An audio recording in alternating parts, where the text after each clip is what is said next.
성경에는 끊임없는 두 가지의 기다림이 있습니다. 첫 번째 기다림은 구약의 시대에 오실 메시아를 위해서 기다렸던 기다림이 있고요. 또한 신약에서는 오신 예수님을 통하여서 이제는 다시 오실 예수님을 우리가 기다리고 있습니다. 성경을 다양한 단어로 요약해 볼 수 있겠지만은 특별히 성탄을 맞이해서 대림절을 지키면서 이 기다림이라는 단어를 생각해 보게 됩니다. 절기상 우리는 대림절을 그냥 4주만 지키지만은 이스라엘 백성들은 얼마나 기다렸을까요? 자신의 민족을 구원하고 솔로몬 이후에 나뉘어졌던 북이스라엘과 남유다, 또한 그들을 포로기 시대에 잃었던 땅을 회복하게 하기 위하여서 그들은 무려 이사야 시대 이후로 700여 년간을 기다렸었어요. 근데 안타까웠던 사실은 이스라엘 백성들의 대부분이 이 메시아가 오셨다는 사실을 모르고 있다라는 겁니다. 지금도 유대교를 믿는 따르는 이스라엘 백성들은 아직도 자신들을 구원할 메시아가 오지 않았다고 하여 기다리고 있어요. 안타깝기도 하죠. 그런데 우리는 이 이스라엘, 지금 현재 이스라엘 백성들과는 다르게 우린 다른 기다림을 기다리고 있습니다. 어떤 기다림이냐면 바로 다시 오실 예수 그리스도라는 거죠. 예수 그리스도가 다시 오실 그 날에는 우리에게 걱정과 근심이 사라지고 하나님께 예배와 찬양으로 온전히 천국에 이르는 그날이 바로 우리가 기다리는 그날입니다. 그렇기에 우리는 소망이 있는 거고요. 기대가 있고 희망이 있는 겁니다. 소망과 희망이 없는 사람은 다가올 내일에 대해서 어떠한 기대감이 없는 사람은 희망이 없는 사람이에요. 당장 우리가 간단한 기다림과 소망도 오늘 이 예배를 마치고 나서 어떤 점심을 먹을까라는 기대감과 소망이 있듯이 우리는 가장 큰 소망인 예수 그리스도의 오심을 기다려야 한다는 거죠. 그러기에 이 성탄은 우리가 예수님께서 2000년 전에 이 땅에 오셔서 탄생하시는 그것만을 기념하고 즐거워하는 게 아니라 우리 이 성탄을 통하여서 오실 예수를 기다리는 소망의 찬양을 불러야 한다는 거예요. 그래서 과거에 머물렀던 성탄이 아닙니다. 현재 누리기 한 성탄이 아니고요. 이 성탄의 참된 의미는 오실 미래와 소망의 성탄이라는 거죠. 오늘 우리가 읽었던 본문을 우리가 제가 말씀을 또 많은 걸 또 참고하고 예화를 찾아보기 위해서 인터넷에 쳐봤는데 마리아의 창가라는 이 제목의 설교들이 무궁무진합니다. 좋은 이야기도 있고 좋은 말씀의 해석도 있는데 오늘 이 마리아의 창가에 대해서 우리가 대림절 넷째 주에 나눠보았으면 좋겠어요. 첫 번째로 이 마리아의 창가는 아주 유명한 찬양의 시입니다. 교회에 우리 개신교는 이 말씀을 많이 찬양하고 많이 묵상하고 또한 캐톨릭도 마찬가지입니다. 그 가운데서 오늘 읽었던 누가복음 1장의 46절과 56절 이 말씀에 등장하게 되는 두 여인이 있게 돼요. 그래서 오늘 이 마리아의 창가를 우리가 읽고 우리에게 도전받으면서 여기에서 이 두 여인의 삶을 통하여서 우리가 또 도전받았으면 좋겠습니다. 첫 번째 여인이 바로 세례 요한의 어머니인 엘리사벳이 있었고요. 두 번째는 바로 마리아, 예수 그리스도의 어머니인 마리아였습니다. 이 두 여인의 공통점이 있어요.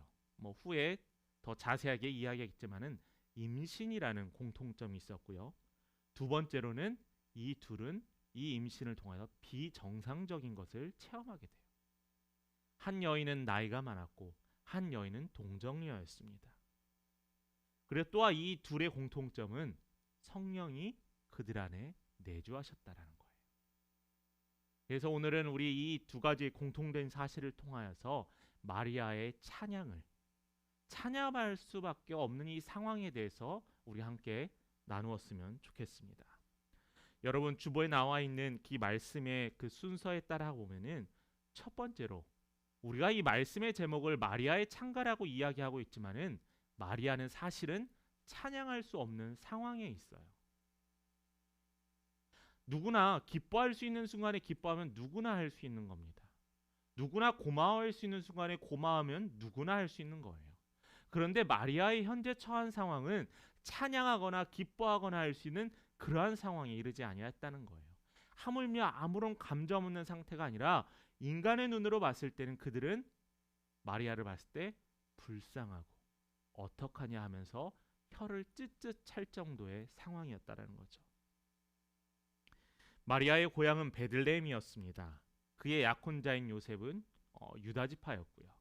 유다 지파는 누구죠? 바로 다윗의 후손인 왕족의 후손이었습니다.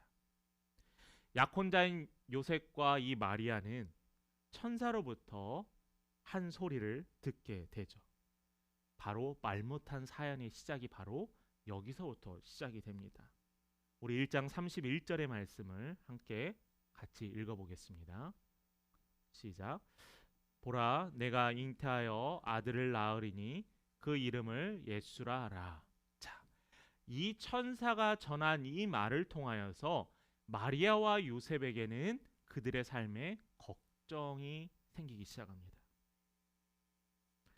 이 천사의 등장에 우리는 바라고 우리는 소망하지만 마리아에게 이 말은 충격적인 말이었고, 그가 지금까지 많은 인생을 살지 않았지만은 앞으로 어떻게 해야 될까 하는 지금 당장의 눈앞에 있는 것도 어떻게 해야 될지 모르는 걱정에 쌓이게 되었어요.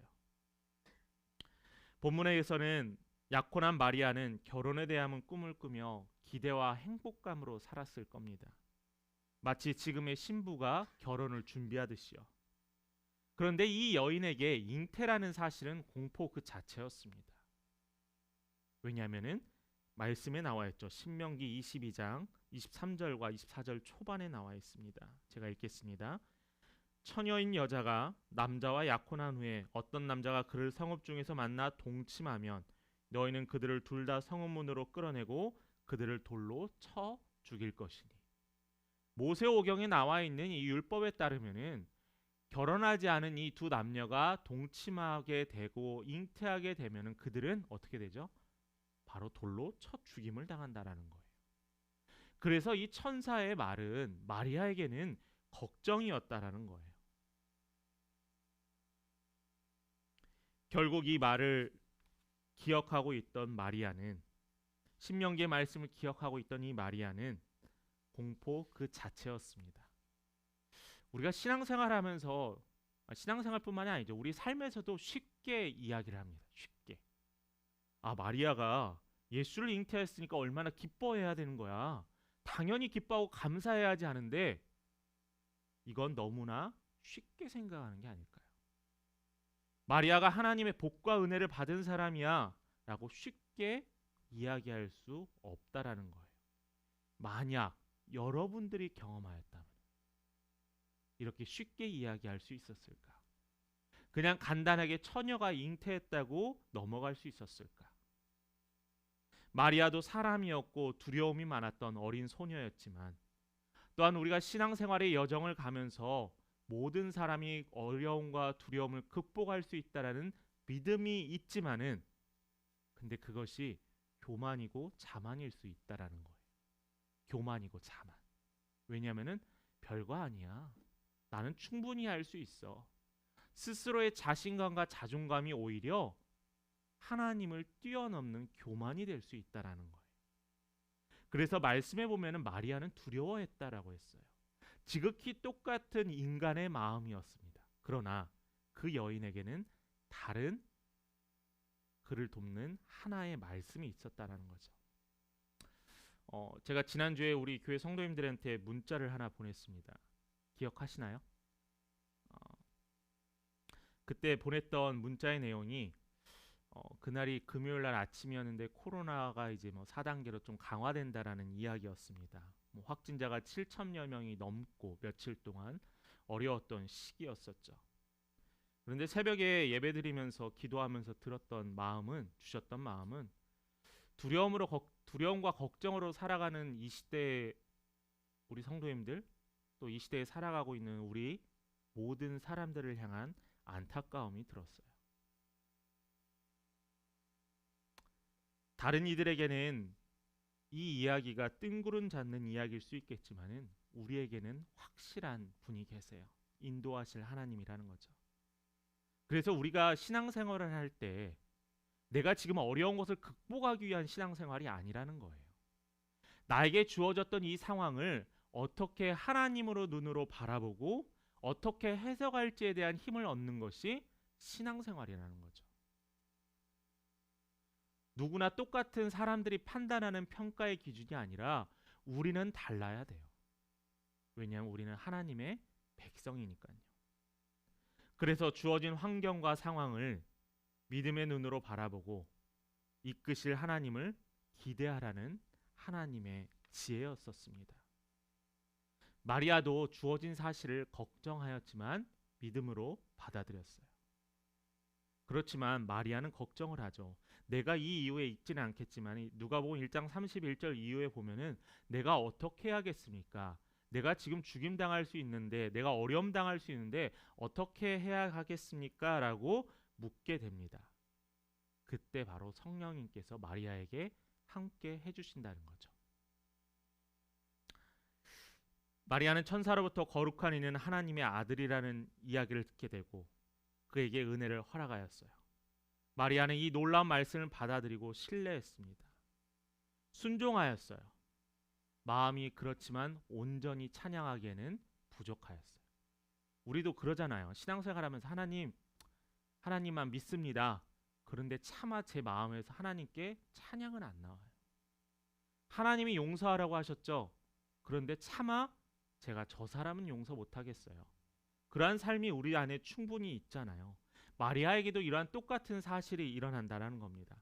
그래서 이 마리아에게 바로 친척 엘리사벳이 임신했다라는 소식을 듣게 돼요. 그래서 4일간을 걸으며 이 어린 여인이 바로 친척 엘리사벳에게 걸어가게 됩니다. 자, 두 번째가 여기서 시작되는데요. 이 엘리사벳과 마리아의 이 두 여인의 만남을 통하여서 이들은 무엇을 경험하냐면은 하나님의 일하심을 경험하게 되었어요. 하나님의 일하심. 여기 결혼하신 분도 계시고 아직 결혼을 아직 안 하신 분도 계시지만은 여러분들이 결혼을 언제 결정하셨나요? 물론 사랑해서 같이 시간을 보내고 싶어서 또 어떤 이는 하나님께서 우리에게 결혼할 때를 허락하셨다라고 하는 거룩한 대답도 있겠지만은 그러나 그 때를 정하는 것은 쉽지 않습니다. 우리 믿지 않는 사람들은 기례를 택하기도 하고요. 또 양가 상견례를 통하여서 날짜도 조절하고요. 또 예식장의 날짜에도 맞춰야 되고요. 고려해야 될 게 많은데 우리는 이 고려해야 되는 것보다 가장 먼저 고려해야 될 게 뭐냐면은 왜 결혼하느냐라는 스스로와 배우자를 향한 질문이라는 거죠. 제가 젊은 청년들, 결혼을 앞둔 청년들에게 꼭 하는 이야기가 있습니다. 결혼을 결정해야 될 때가 언제이냐라고 하는 것은 우리 배우자를 위해서 배우자를 통해서 내가 무엇인가를 얻고자 할 때, 나의 부족한 것을 채우고자 할 때 결혼을 결정하지 마시고 내가 배우자를 위해서 무엇인가를 채울 수 있을 때 결혼을 결정하라고 해요. 왜냐하면 우리가 살아가다 보면은 이 사람한테 체험받기 위해서 결혼을 결정하다 보면은 그 사람으로 인해서 내가 체험받지 못하였을 때 나는 배우자에 대한 실망과 낙담이 일어나거든요. 그게 다툼의 씨앗이 되더라고요. 저에게도 물어보신다면은 저의 연애 스토리를 이야기하진 않겠습니다. 지난 결혼 생활 14년간을 되돌아봤을 때 저의 든든한 후원자였고 현재 교회를 개척하며 또한 동역자로 저를 응원해 주었던 아내가 있었습니다. 저도 목회를 하다 보면 외로울 때가 있죠. 또 질문하고 싶을 때가 있죠. 그러면 주변의 동역자나 친구들에게 갑니다. 그런데요, 주변의 친구와 동역자들은 아무리 저와 가까울지라도 제 아내보다는 저를 잘 모르더라고요. 그래서 때로는 혼자인 것 같아 친구와 선배를 찾아가지만 저를 제일 잘 이해해주는 아내가 최고의 카운셀러이기도 합니다. 왜냐하면은 우리 둘은 같은 길을 걸어가고 있기 때문에. 제가 이 이야기를 하는 이유는 엘리사벳과 마리아가 같은 길을 걸어가고 있다라는 거예요.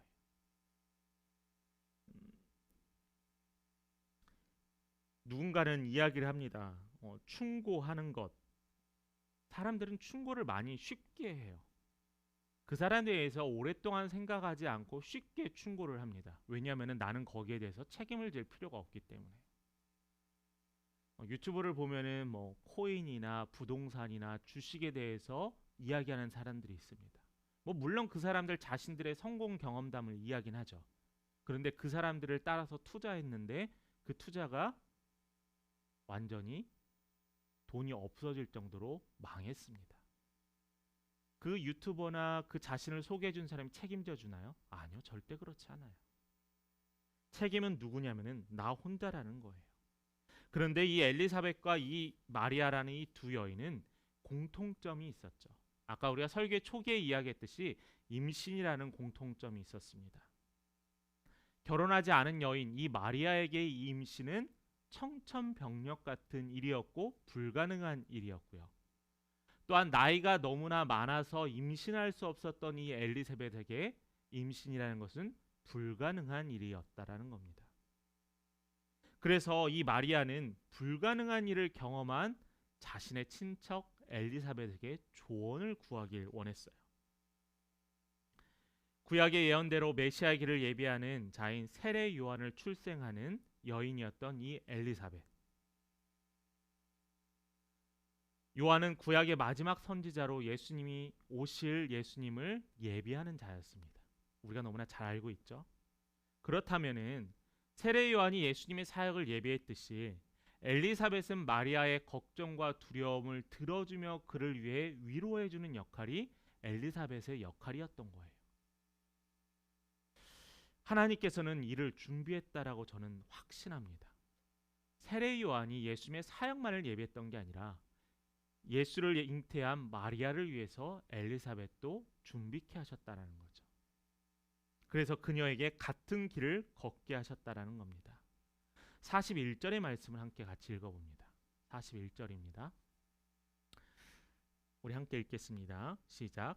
엘리사벳이 마리아가 문안함을 들음에 아이가 복중에서 뛰노는지라 엘리사벳이 성령의 충만함을 받아. 자, 엘리사벳이 마리아가 문안함을 듣고요, 아이가 복중에서 뛰어논대요. 엘리사벳이 성령의, 근데 이 포인트가 중요한 포인트예요. 성령의 충만함을 받았다는 거예요. 두 번째 공통점이 뭐냐면은 이 두 여인에게는 천사가 그녀들에게 기쁜 소식을 전해주고 그들의 안에는 성령님께서 내주하셨다라는 거예요. 인간적으로 비교나 질투를 하지 않고 메시아를 잉태할 마리아를 축복해 줬어요. 나이 차이가 얼마나 많이 났겠어요. 늙어서 잉태할 수 없는 엘리사벳, 이제 갓 결혼할 때가 된 마리아. 이 엘리사벳은 마리아를 향해서 축복과 또한 성령께서 내주하기를 간절히 바랬다라는 겁니다. 그래서 이 둘은요, 서로 공감하였고 이 둘은 서로 소통하였어요. 예를 들어서 제가 대형교회 목사님께 저의 목회 상담을 합니다. 근데 저에게 가장 절실한 상담자는 누구냐면은 저와 가장 같은 길을 걷고 있는 분이죠.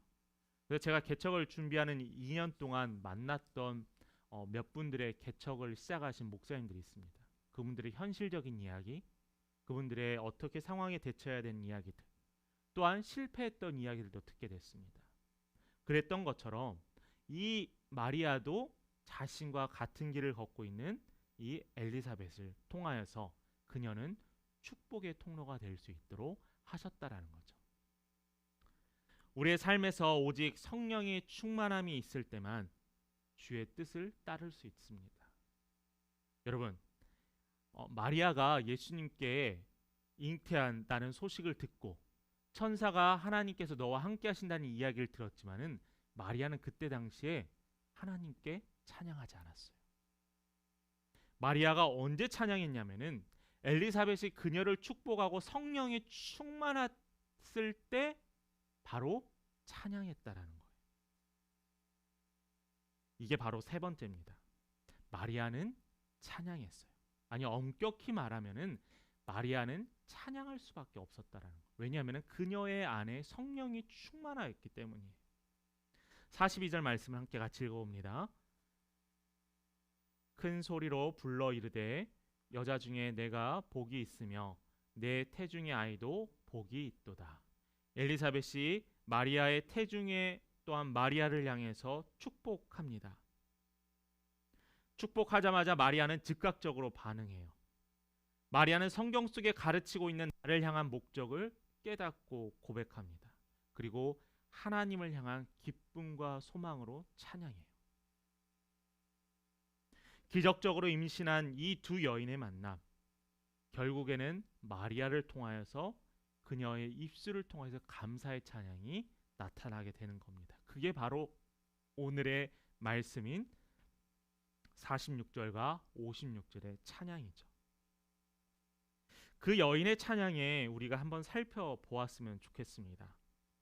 그것은 바로 하나님께서 그녀가 찬양할 수밖에 없었던 이유는 그의 여종의 비천함을 돌보셨기 때문이에요.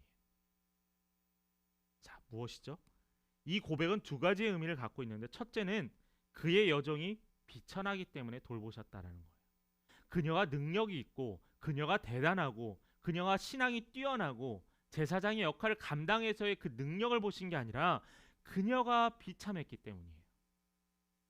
세상에서 사람을 선택하는 기준은 좋은 스펙과 좋은 능력과 좋은 배경을 가진 사람이지만은 하나님이 보신 스펙은 뭐였냐면은 그녀의 비천함이었다라는 거예요.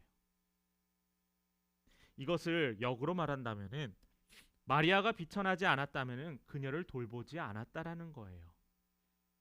마리아의 비천함이 하나님께서 임할 이유가 된다라는 겁니다. 여러분, 우리 기도할 때 어떻게 하시죠? 나의 궁핍함을 아시고 나의 어려움을 아시고 나의 부족함을 아시고. 자, 이 공통적인 내용이 뭐예요? 나의 비천함과 부족함이잖아요. 내가 그것을 안다라는 말은 뭐냐면은 나는 하나님이 보시기에 부족합니다. 나는 하나님이 보시기에 연약합니다라는 나의 고백이라는 거예요.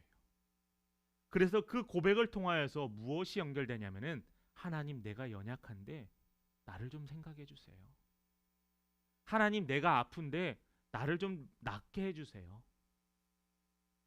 하나님, 우리 가정이 어려움을 경험하고 있는데 우리 가정의 어려움을 주께서 돌보아 주세요 라고 우리가 요청할 수 있다라는 거예요. 이게 바로 첫 번째 이유입니다. 죄로 인해 그 형상이 깨어지고 또한 일그러지는 그녀의 삶을, 우리의 삶을 불쌍히 여겨주셨어요. 그래서 우리를 구원하기 위하여 이 땅에 아기 예수를 보내셨던 거였거든요. 하나님께서 보시기에 이스라엘 백성이 이 땅에 살아가고 있는 우리가 불쌍하고 안타까워 당신의 독생자들 예수 그리스도를 보내셨다는 겁니다. 46절과 47절을 제가 읽도록 하겠습니다. 내 영혼이 주를 찬양하며 내 마음이 하나님 내 구주를 기뻐하셨음은. 여기에서 이 마리아는 그녀의 비천함을 그 뒤에 찬양을 하지만 그 전에 그 여인은 마음속 깊이 우러나는 것을 고백하게 돼요. 왜냐하면 그녀 안에 성령님께서 임재하셨거든요. 우리가 기도할 때 내가 죄를 지었던 것만 회개하는 것이 아니라 나의 알지 못하는 것까지도 굽어 살피시는 하나님께 구해야 한다는 거예요. 나아가 인생의 주권이 하나님께 있음을 말합니다. 내 영혼, 내 마음, 내 모든 주권은 당신 하나님께 있습니다라는 고백이에요. 그래서 마리아는 그녀의 깊은 마음부터 하나님을 찬양하기 시작합니다. 그래서 구원을 경험한 사람은 하나님을 찬양할 수밖에 없어요. 여러분, 언제 저절로 찬양이 들리십니까? 언제 저절로 찬양을 읊으세요? 여러분들의 매일매일의 삶이 찬양으로 고백되어질 간절히 축원합니다. 계속 말씀을 보면 하나님이 마리아의 비천함을 돌보시고 그녀에게 큰 일을 행하셨습니다. 이것은 다른 일이 아니에요. 바로 이 사건은 메시아를 잉태한 사건이에요. 비천한 그녀에게 큰 일을 행하셨어요. 비천함과 큰 일이 다르다라고 우리는 생각하지만은 하나님께서는 이 비천함과 큰 일은 같다라고 이야기하시는 거거든요. 이것은 일어날 수도 없는 일입니다. 그런데 이 놀라운 일을 더 놀랍게 하는 것은 이 놀라운 일을 비천한 상태였던 종 마리아를 통해서 하셨다라는 거예요. 하나님이면은 가능하기 때문이에요. 어느 누구도 하나님 앞에서 이런 비천함을 알지 못한다면 하나님의 복을, 하나님의 은혜를 입을 수 없게 됩니다. 마리아 자체가 예수를 잉태할 수 있었던 게 아니에요. 어떤 이들은 마리아가 준비되었기 때문에, 마리아가 구원받기에 충분하였기 때문에 그녀가 예수를 잉태하였다고 하지만은 엄밀히 말하면은 하나님이 그녀에게 잉태케 하셨다라는 거예요. 마리아는 주의 통로, 하나님의 통로이지 그녀의 거룩함을 통하여서 예수를 잉태되었다는 게 아니라는 겁니다. 사랑하는 성도님, 우리를 지으신 하나님은 우리가 죄인임을 지적하세요. 우리를 예수님 안에 용서하시고 우리에게 진정한 기쁨을 주기 원하십니다. 그러므로 우리가 주님이 주시는 기쁨을 경험하지 못한다면 이게 너무나 안타까워요. 누릴 수 있는 혜택이 있는데 누리지 못하면 너무나 안타까워요. 요즘 그런 앱이 있더라고요. 내가 놓쳤던 정부 지원을 받을 수 있는 것, 어떤 지원을 놓쳤는지에 대해서 확인하는 앱들이 있더라고요. 그런 게 왜 만들어졌을까요? 놓치는 것이 안타까워서요. 놓치면은 손해이기 때문에요. 여러분, 우리 눈앞에 보여지는 물질과 이런 것들만 아니라 가장 중요한 하나님이 주신 것을 우리는 확인해야 된다라는 거예요. 그게 바로 성탄이라는 겁니다. 주님은 우리에게 기쁨을 주시기 원하시는데 희망을, 소망을 던져버리지 마시기 바래요. 외면하지 마시기 바래요. 이 시간은 주님의 사랑과 은혜와 함께 하심으로 그것은 주님이 주시는 기쁨이 회복되는 놀라운 경험을 할 수 있게 된다는 겁니다. 찬양하며 살아갑시다. 기쁨으로 하나님께 영광 돌리며 살아가시길 바랍니다. 말씀을 마무리합니다. 오늘 말씀의 제목이 마리아의 창가라고 했어요. 마리아는 하나님이 하신 일을 통하여서 하나님이 어떤 분이신지를 알게 되었어요. 그 하나님께서 다른 사람에게 하신 일을 말하고 있습니다. 그 다른 자들이 오늘 본문에 구체적으로 등장하는데요. 51절부터 53절의 말씀을 제가 거기에 나타난 5명의 부류의 사람들을 이야기하도록 하겠습니다. 51절에 보면은 교만한 자들을 나타나고요. 52절에 보면은 권세 있는 자, 또한 비천한 자, 또 53절에 보면은 줄이는 자와 부자는 이 5부류의 사람이 등장하게 됩니다. 저는 이 부류의 사람을 하나님께서 더 세분하게 나눌 수 있겠죠. 그런데 전 이 5부류의 사람을 저는 뭐라고 생각하냐? 모든 사람이라고 생각하고 싶어요. 성탄은 누구에게나 주어집니다. 12월 25일은 누구나 쉬는 날이에요. 그러나 이 성탄을 맞이하지만 어떤 이에게는 이 성탄의 구원의 기쁜 소식이 들리지 않는 사람들이 있다라는 거예요. 우리 먼저 성도된 우리들은 이 성탄의 기쁨이 구원의 소식이고 소망과 희망이라는 사실을 우리는 분명히 알고 있습니다.